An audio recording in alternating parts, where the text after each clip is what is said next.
أما بعد فأعوذ بالله من الشيطان الرجيم. بسم الله الرحمن الرحيم. يسألونك ماذا ينفقون قل ما أنفقتم من خير فللوالدين والأقربين واليتامى والمساكين وابن السبيل وما تفعلوا من خير فإن الله به عليم. صدق الله العلي العظيم. درود شريف پڑھو. اللهم صل على سيدنا وسندنا وحبيبنا ومولانا محمد النبي الأمي وعلى آله وبارك وسلم عليه بعدد كل معلوم لك دائما أبدا. اللہ تبارک و تعالی جا تمام اساں مٿاں अणगणिया करम ऐं एहसान आहिनि जो अल्लाह रब ज़ुल जलाल तव्हां असांखे इशा जी निमाज़ बा जमात नसीब फरमाई ऐं उन खां पोइ क़ुर पाक जे हिन बाबरकत दर्स क़ुर जे महफ़िल में वेहण जी तौफ़ीक़ बि इनायत फरमाई। गुज़िरियल आयतुनि में अल्लाह तबारक व तआला मोमिन बाननि सां मुख़ातब थींदे एक तरबियत ऐं तालीम कंदे बयान फरमायो हो त तव्हां छा सम्झो आहे त जन्नत तव्हांखे आसानीअ सां मिली वेंदी बिना आज़माइश बिना इम्तिहान जे, जॾहिं त तव्हांजे मथां अहिड़ियूं आज़माइशूं आयूं ई न आहिनि जहिड़ियूं आज़माइशूं तव्हां खां पहिरियों ते आयूं। तव्हां उन्हनि आज़माइशुनि मां गुज़रिया ई न आहियो ऐं चओ था त जन्नत मिली वेंदी। जंहिंमां ख़ुलासो इहो निकिरे पियो त हर दौर जे मुसलमान जे मथां पंहिंजे पंहिंजे हैसियत आधार ते आज़माइशूं ईंदियूं। जेतिरी इंसान जी ईमानी कैफ़ियत हूंदी ओतिरी उन जे मथां आज़माइश ईंदी। सूरत अनकबूत जे शुरूआत में ही अल्लाह तबारक व तआला ईअं फरमायो आहे अलिफ लाम मीम अहसिबन नासु अन युतरकू अन यक़ूलू आमन्ना वहुम ला युफ्तनून। अल्लाह से फरमायो आहे त छा था सम्झनि माण्हू त उन्हनि ईमान आंदो आहे त पोइ बसि बची वेंदा, हाणे उन्हनि खे असां न आज़माईंदासीं। वलक़द फ़तन्ना अल्लज़ीना मिन क़ब्लिहिम, असां ज़रूरु इन्हनि खे आज़माईंदासीं जीअं इन्हनि खां पहिरियों खे आज़मायोसीं। माना आज़माइशूं ईंदियूं, इम्तिहान ईंदा, पोइ उहे इम्तिहान मुख़्तलिफ़ सूरतुनि में हूंदा। पुराणे दौर जे मुसलमाननि जे मथां जेके इम्तिहान हुया उहे अजीब हुआ। असांजे दौर में मुसलमाननि जे मथां जेके इम्तिहान हूंदा उहे वरी अञा अजीब हूंदा। हाणे उन ज़माने ऐं हिन ज़माने खे अगरि मिलायूं ऐं हिन आयत मां सबक़ पिरायूं त ख़ुलासो कलाम जो इहो निकिरंदो त पुराणे ज़माने में बि हिकु नबियनि जो किरदारु हो, सालिहनि सिद्दीक़नि शहीदनि नेकनि अबरारनि जो किरदारु हो। कहिड़ो? हर वक़्तु दीन ते मज़बूत थी करे रहणु, आज़माइशुनि इम्तिहाननि सां मुंहुं ॾेई मुक़ाबिलो करे पंहिंजे दीन ते इस्तिक़ामत सां रहणु। ॿियो पासो उन्हनि जे मुक़ाबले में यहूदियुनि नसरानियुनि मुख़ालिफ़नि जो मुनाफ़िक़नि जो हुयो जिन हर वक़्तु दीन इस्लाम जे मुक़ाबले में रुकावटूं पैदा कयूं। पोइ हाणे हिन आयत ॼण त सेखारियो त तव्हां जेकॾहिं मुंहिंजे सुहिणे नबीअ जा उम्मती आहियो त तरीक़ेकार पंहिंजे उन्हनि नबियनि सिद्दीक़नि शहीदनि सालिहनि वारो अपनाइजो ऐं तव्हांजे मुक़ाबले में जेके हूंदा या त यहूदी नसरानी या मुनाफ़िक़त या उन्हनि जे तरीक़े ते हलण वारा तव्हां मां ई मुसलमान हूंदा, उन्हनि जे तिर्ज़ ते हलण वारा। पोइ जीअं उन दौर में काफ़रनि खे चयो वियो त बाबा दीन इस्लाम ते छो नथा हलो, हुननि चयो त असां पंहिंजे अबे ॾाॾे वारे दीन ते हलंदासीं। पोइ अॼु बि जेके दीन जे मुक़ाबले में हूंदा किरदार में ॼण त पंहिंजे अबे ॾाॾे वारे दीन ते हलंदा। असां मुसलमान जेके नबीअ जा उम्मती जेके दीनदार सॾायूं था असांजे मथां बि लाज़िमात असां बि पंहिंजे वरड़नि वारे किरदार ते हलूं। असांजे वरड़नि वारो किरदारु कहिड़ो आहे? नबियनि वारो, सिद्दीक़नि वारो, शहीदनि वारो, सालिहनि वारो। गुज़िरियल आयतुनि में अल्लाह तबारक व तआला इहो सबक़ सेखारियो त हर माण्हू पंहिंजे किरदार मां पंहिंजे अबे ॾाॾे वारे तरीक़ेकार ते सुञातो वेंदो आहे। जीअं असां सिंधीअ में कॾहिं चवंदा आहियूं त उस्ताद खे परखणो हूंदो आहे त पोइ शागिर्द ॾिसबा आहिनि, ऐं वरी अबे अम्मा जे तरबियत खे परखणो हूंदो आहे त पोइ औलाद खे ॾिसबो आहे। बिल्कुलु ईअं ॼण त हीअ आयत सेखारे वई त तव्हां मुस्लमान आहियो, तव्हांजे नबीअ खे अगरि परखींदासीं त मुस्लमान जो नबी बरहक हो या न, त पोइ तव्हां मुस्लमान खे ॾिठो वेंदो, लिहाज़ा तव्हां मुस्लमान पंहिंजे नबीअ खे लॼाइजो न, पका हुजिजो।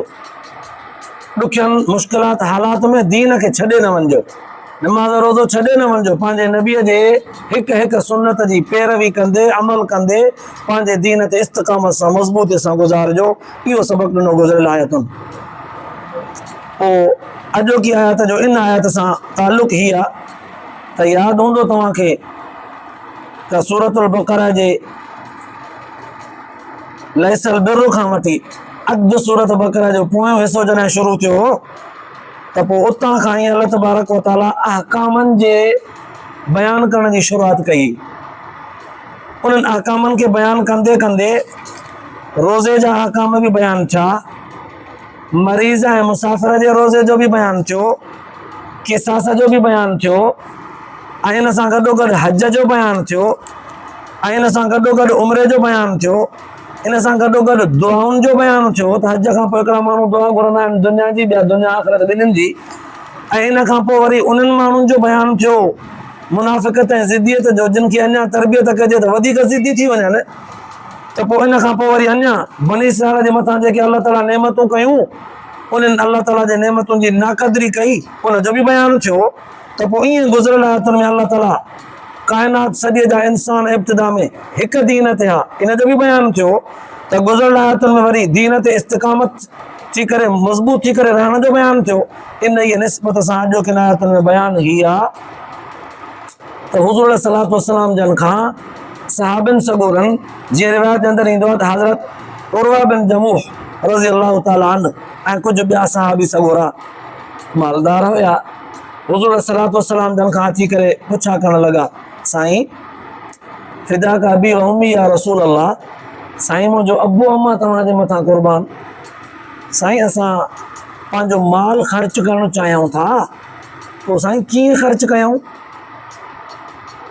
केतिरो ख़र्च कयूं ऐं कंहिंजे मथां ख़र्च कयूं? इहे टई अलॻि अलॻि सुवाल आहिनि। ख़र्च कीअं कयूं, केतिरो कयूं, कंहिंजे मथां ख़र्च कयूं?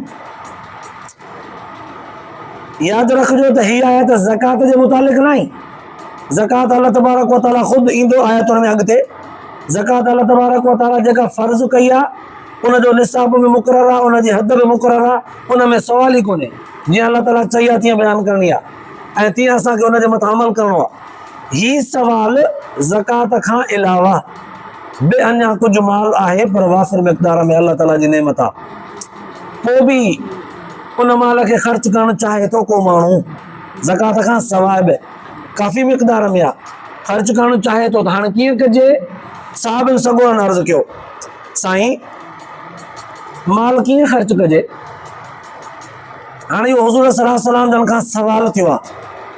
क़ुरान पाक जे अंदरि अहिड़ा लफ़्ज़ यसअलूनक यसअलूनक, सोना नबी तोखां पुछनि था, तोखां पुछनि था, तोखां पुछनि था, अहिड़ा सवाल क़ुरान पाक जे अंदरि, अहिड़ा मसइला ख़ासि ख़ासि जेके सवालिया अंदाज़ में बयानु थियल आहिनि, उहे 17 आहिनि। 17 मां 7 त सिर्फ़ु सूरत बक़रा जे अंदरि बयानु कया विया आहिनि। उन्हनि में आम इंसानियत जा मसइला आहिनि पर ज़रा उहे ख़ासि आहिनि। सहाबिन सगोरनि पंहिंजे दौर में हुज़ूर सल्लल्लाहु अलैहि वसल्लम जन खां जेके सवाल कया हुआ उहे सिर्फ़ु 13 हुआ। एॾी वॾी ज़िंदगीअ में हुज़ूर सल्लल्लाहु अलैहि वसल्लम जन जे ज़िंदगीअ में सहाबिन सगोरनि हुज़ूर सल्लल्लाहु अलैहि वसल्लम जन वटां जेको दीन सिखियो त सिखण वारो माण्हू त बार बार पुछंदो आहे, पर सहाबी सगोरा एॾा त ताबेदारीअ में पक्का ऐं पुख़्ता, जीअं हुज़ूर जन खे नमाज़ रोज़ो तहज्जुद तिलावत इस्तिग़फ़ार तस्बीह कंदे ॾिसंदा हुआ तीअं कंदा वेंदा, पुछंदा न हुआ, बसि जीअं ॾिसनि पिया तीअं कनि पिया, जीअं ॾिसनि पिया तीअं कनि पिया, पुछंदा न। हाणे अगरि पुछण जी ज़रूरत सवाल पुछूं, बसि जेके हिकिड़ी तिरीअ ते लिखी सघजनि था, मुख़्तसर नंढड़ा लफ़्ज़। उन्हनि में हिकिड़ो सुवाल हीउ बि आहे, चयूं त यसअलूनक माज़ा युनफ़िक़ून। हाणे यसअलूनक जो लफ़्ज़ बि अलाह ताला हुज़ूर सल्लल्लाहु अलैहि वसल्लम जन खे चयो, सुञा तोखां पुछनि था, सुवाल चाहो माज़ा युनफ़िक़ून, साईं माल कीअं ख़र्च कयूं, बसि इहो सुवाल हो। अल्लाह तबारक व तआला पंहिंजे हबीब सल्लल्लाहु अलैहि वसल्लम जन जे तरफ़ हीअ आयत नाज़िल करे फरमायो, सुहिणा नबी तोखां न पुछनि था त साईं माल कीअं ख़र्च कजे, पोइ तूं ॿुधाए न। ज़कात खां बि सवा अञा माल वाफ़िर मिक़दार में ख़र्च करणु चाहिनि था, पुछनि बि था, पोइ तूं चए न। साईं छा ॿुधायां? अल्लाह ताला फरमायो, कुल मा अनफ़क़्तुम मिन ख़ैरिन फलिल वालिदैन। तव्हां चङाईअ जे कमनि में अगरि माल ख़र्च करणु चाहियो था न, त पोइ सभ खां पहिरियां पंहिंजे अबे अमा ते ख़र्च कयो। ज़कात जो पैसो अबे अमा ते ख़र्च न कबो आहे, छो अबो अमा हूअं ई माल जा मालिक आहिनि। जीअं औलाद जा मालिक आहिनि न, औलाद जे माल मिल्कियत जा बि अबो अमा मालिक आहिनि। औलाद जे इजाज़त खां सवाइ पीउ माउ औलाद जे मिल्कियत मां का शइ खणे खपाए त हुनखे पूरो पूरो हक़ आहे, कोई बि हुन खां पुछी नथो सघे। औलाद खे हक़ ई न आहे त बाबे खां या अम्मा खां पुछे, अम्मा मुंहिंजा पैसा या मुंहिंजी हीअ शइ हिते पई, तव्हां छो खपाए छॾी, नथा पुछी सघनि। अहिड़ा खोड़ सारा वाक़िया मिसाल मौजूद आहिनि, पर उन्हनि खे बयानु कबो त टाइम लॻंदो। हज़रत उमर रज़ी अल्लाह ताला जे दौर में हिकिड़ो नौजवान हो, पंहिंजे वालिद साहब सां गॾु अची करे शिकायत कई, साईं मां कमाए कमाए कमाए कमाए थकिजी पियो आहियां, मुंहिंजो जिस्म जो संद संद सूर थो करे, मां जेको कमाए थो अचां न बाबो मुंहिंजो खपाए थो छॾे। कंहिं महिल सदको करे छॾे, कंहिं महिल ख़ैरात करे छॾे, कंहिं महिल माइटनि खे ॾेई छॾे, कंहिं महिल जीअं वणेसि तीअं ख़र्च करे छॾे। मुंहिंजे खपाइण ख़र्च करण जे लाइ कुझु छॾे ई कोन थो, कमायां मां खपाए बाबो थो। साईं बाबे खे तलक़ीन कयो, या बाबे खां मूंखे हिसाब वठी ॾियो। हज़रत उमर रज़ी अल्लाह ताला अन्हु फरमायसि, अंत व मालुक लिअबीक, बिल्कुलु न, तूं तुंहिंजो माल तुंहिंजे पीउ जा हो, हल हिसाब वठण आयो आहे, तूं बि हुनजो, तुंहिंजो माल बि हुनजो, हुनजी मर्ज़ी आहे। हिते कंहिं बुज़ुर्ग लिखियो आहे, इन्हनि नौजवाननि खे कहिड़ी ख़बर त असांखे अबे अमा पालण तातण में केतिरा कशाला काटिया। असांखे पैदा करण खां पोइ 9 महीना अम्मा असांखे पेट में जॾहिं सांडियो हो, उन खां पुछो त कीअं तकलीफ़ूं बर्दाश्त कयईं, पैदाइश वारियूं तकलीफ़ूं, उन खां पोइ ॾींहुं राति सर्दी गर्मी बचे खे संभालण वारी तकलीफ़, वरी उन्हनि खे पढ़ाइण तालीम तरबियत अकुल होश हवास खां पोइ हुनजे संभाल वारी तकलीफ़। हाणे औलाद जॾहिं अॻिते हली करे जवान थियो, समझदार थियो, कंहिं कम सां थियो, कंहिं वॾे मनसब कंहिं उहिदे कंहिं मालदारीअ सां शाहूकारीअ सां पहुतो, पोइ चवंदो आहे त असांजे अबे अमा त कुझु कोन कयो, असां पाण कयो आहे। हुनखे इहा ख़बर न हूंदी आहे त उन्हनि जे जवान थियण जे पोयां इन पोड़े पीउ माउ जी ज़िंदगी ख़र्च थियल आहे। हुनखे अहसास ई कोन हूंदो आहे। जॾहिं पाण अबो बणिजंदो न ऐं औलाद संदसि जी बेक़दरी कंदी, उन वक़्तु अहसासु थींदुसि त हाओ पीउ माउ जो क़दुरु छा थींदो आहे। पर पाण जेसि ताईं जवान आहे न, तेसि ताईं अबे अमा जो क़दुरु कोन्हे।